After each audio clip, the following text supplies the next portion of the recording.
Hello guys, आज मैं सुबह उठा। सुबह उठने के लिए मैंने सोचा कि पर्तियों के लिए चिप्स तैयार करते हैं, बिल्कुल अच्छे और फ्रेश। दुकान से तो बहुत अच्छे। उसके बाद मैंने आलू लिए। ऐसे आपको आलू लेने हैं, बिल्कुल मोटे मोटे अच्छे अच्छे क्वांटिटी के अनुसार। जितनी क्वांटिटी आपको चाहिए बनाने के लिए उस क्वांटिटी के अनुसार आप आलू लो। आलू लेने के बाद मैंने छिलर लिया। आप छिलर के बिना भी से छील सकते हो, पर उसमें ज़्यादा टाइम लगता है, ज़्यादा फड़ रखता है। जाते मैंने इस छिलर का प्रयोग कैसे अच्छे से मैंने लिया और फिर मैंने ऐसे आलूओं को काट दिया। देखो कितने प्यार से छीले गए हैं। छीलने के बाद अच्छे से छीले जाएंगे। छीलने के बाद फिर मैंने इन्हें काटने के लिए ये प्रयोग किया। चिप्स के आकार के काटने के लिए मैंने मशीन का प्रयोग किया। जल्दी कटते हैं, जल्दी काम होता है और अच्छे से बिल्कुल बारीक बारीक कट जाते हैं। आप हाथ से भी काट सकते हो, पर हाथ से इतने अच्छे से नहीं कट पाते और टाइम ज़्यादा लगता है। उसके बाद मैंने इस तरह इनकी कटिंग की। देखो कितने प्यारे और अच्छे कटे। इसलिए आप मशीन का प्रयोग कर सकते हो, रेफर कर सकते हो मशीन को भी। मैं तो आपको यही बोलूँगा, मशीन से जल्दी काम हो जाता है। उसके बाद मैंने फिटकरी का पानी डाला इसे और नमक डाला सिंधा। क्योंकि फिटकरी का पानी इसलिए क्योंकि काले ना पड़े, इसलिए आप फिटकरी जरूर यूज करो और सिंधा नमक डाल लो, क्योंकि भर्तियों के लिए चाहिए। उसके बाद मैंने सिंधा नमक और फिटकरी इसमें डाल के बिल्कुल अच्छे से ये इनमें मिक्स हो गए। उसके बाद आपने इसे उबालना है और ज़्यादा बॉईल नहीं करना है, क्योंकि ज़्यादा उबाल दोगे तो ये बिल्कुल बेकार हो जाएंगे। आपको बिल्कुल लिमिट का बॉईल करना है, जिससे यह ऐसा हो जाएगा। और फिर झाड़ने में इसे निकाल दो, जो इसका पानी निकल जाए झाड़ने से नीचे। बिल्कुल इतना ही, ज़्यादा बॉईल नहीं करना है आपको, उबालना नहीं है। बिल्कुल ऐसे हो जाएंगे। इसके बाद देखो, ऐसा करने के बाद से इसका पानी तो नीचे निकल जाएगा। उसके बाद आपको ये सुखाने हैं।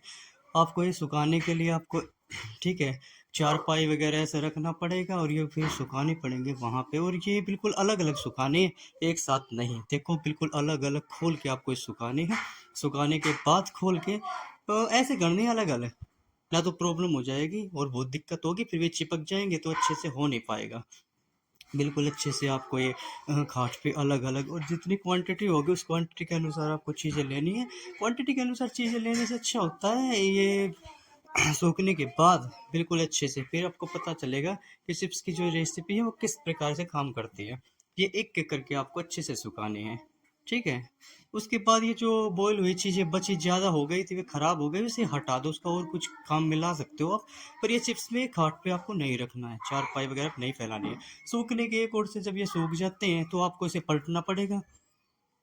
तो आपने इसे पलटना पड़ेगा अच्छे से सुखाने के लिए। फिर ये अच्छे से बिल्कुल फ्रेश और बिल्कुल अच्छे जैसे आप चाहते हो वैसे ही होगा। उसके बाद देखो ये कैसे हो गए, ऐसे सूखने चाहिए। जब तक ये ऐसे नहीं सूखे तब तक आप इसे धूप में सूखने के लिए रख सकते हो। उसके बाद ऐसा होने के बाद फिर आपको तेल लेना पड़ेगा। तेल को जब तेल गर्म हो जाएगा उसके बाद आपने इसमें चिप्स डालने पड़ेंगे। ये चिप्स, इसमें कुछ मिलाना नहीं है बिल्कुल भी, क्योंकि सब कुछ मिला हुआ है, इसलिए रेसिपी में कुछ नहीं। उसके बाद ये ऐसे तैयार हो जाएंगे और फिर खाओगे तो बिल्कुल स्वादिष्ट और बिल्कुल अच्छा लगेगा आपको खाने में कि हाँ चिप्स हैं। चिप्स की ये सिंपल सी रेसिपी है, पर आपको ये बार बार जब भी आपको ज़रूरत होगी क्वांटिटी के अनुसार आपको ये हर बार तेल में तलने पड़ेंगे, क्योंकि ऐसा आप नहीं रख सकते कि सबको अपने एक ही साथ करके रख लो और उसके बाद चाय के साथ जब आप बर्त में लोगे तो आपको पता चलेगा कि दुकान से तो लाख गुना अच्छे हैं। आपको अच्छे से पता है आपको कैसे बनाए हैं, झूठ कूट के कोई हाथ नहीं, बिल्कुल जैसे अच्छे। आप इस रेसिपी को घर पे ज़रूर तैयार तैयार करना और तैयार करने के बाद मुझे कमेंट में ज़रूर बताना कैसे लगे कैसे नहीं। और मेरे वीडियो को देखने के लिए थैंक यू सो मच। मिलते हैं अगले वीडियो में। Tata bye bye.